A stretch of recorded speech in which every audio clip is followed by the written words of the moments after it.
ஒரு வாட்டி நீங்கள் வந்து இந்த காளான் மிளகு வறுவலை ஒரு வாட்டி செஞ்சு சாப்பிட்டு பாருங்கள்.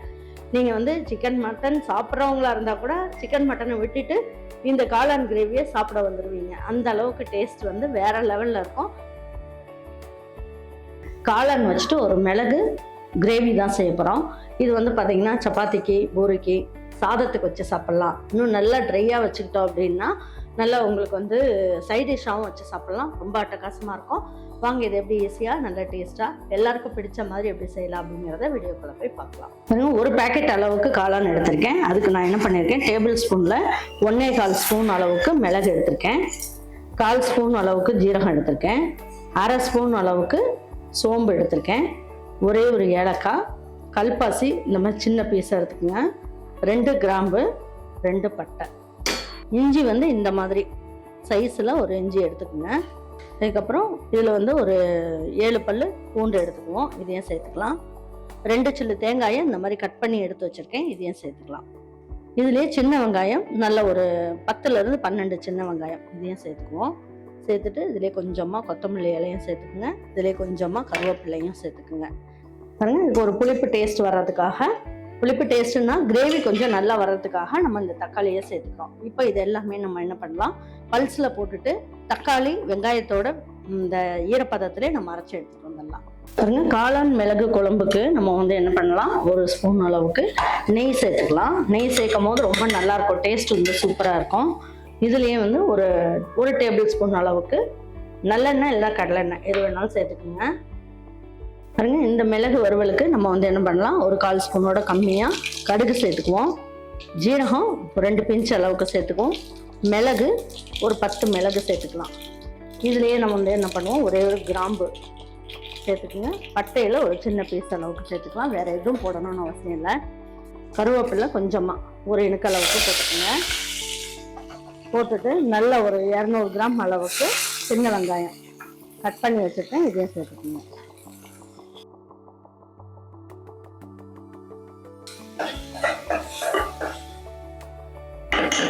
நல்லா வதங்கட்டும். இப்பயே இதுக்கு வந்து மஞ்சள் தூள் கொஞ்சமாக சேர்த்துருவோம், இதுலேயே உப்பும் சேர்த்துடலாம்.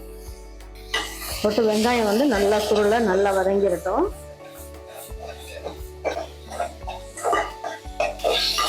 வெங்காயம் நல்லா வதங்கிடணும். வதங்கினதுக்கப்புறம் நம்ம வந்து என்ன பண்ணலாம், ஒரு காளான் பேக்கெட்டில் இருக்க காளான் எடுத்து ஒரு காளானை 4 கட் பண்ணிக்கலாம்.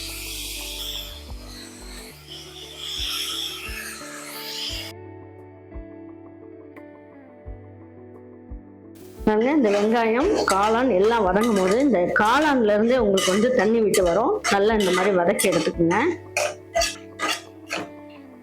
உப்பு மஞ்சள் தூள் எல்லாமே இதில் சேர்த்துட்டோம் இல்லையா. இப்போ பாருங்க, இந்த மசாலாவும் இதில் அரைச்சாச்சு. அரைச்ச மசாலாவை இதில் சேர்த்துடலாம்.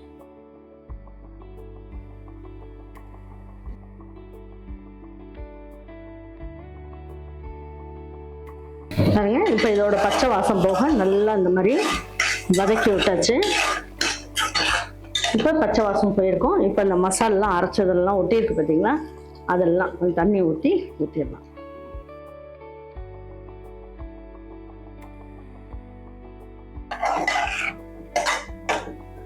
இப்போ குக்கர் மூடி வச்சிடலாம். இது 3 விசில் வந்த உடனே 2 நிமிஷம் ஸ்லோ ஃப்ளேமில் வச்சுட்டு எப்படி இருக்குன்னு பார்க்கலாம். இப்போ எடுத்து பார்க்கலாம். காளான் பார்க்குறதுக்கே எவ்வளோ சூப்பராக இருக்காங்க. மல்லி இலையும் தூவி விட்டு கொஞ்சமாக கருவேப்பிலையும் நல்லா பிச்சு போட்டுடலாம். ரொம்ப அருமையான காளான் மிளகு வறுவல் ஜம்முன்னு ரெடி ஆகிடுச்சு பாருங்கள். நல்லா அடியும் பிடிக்கலை, ரொம்ப நல்லா இருக்கு பாருங்கள்.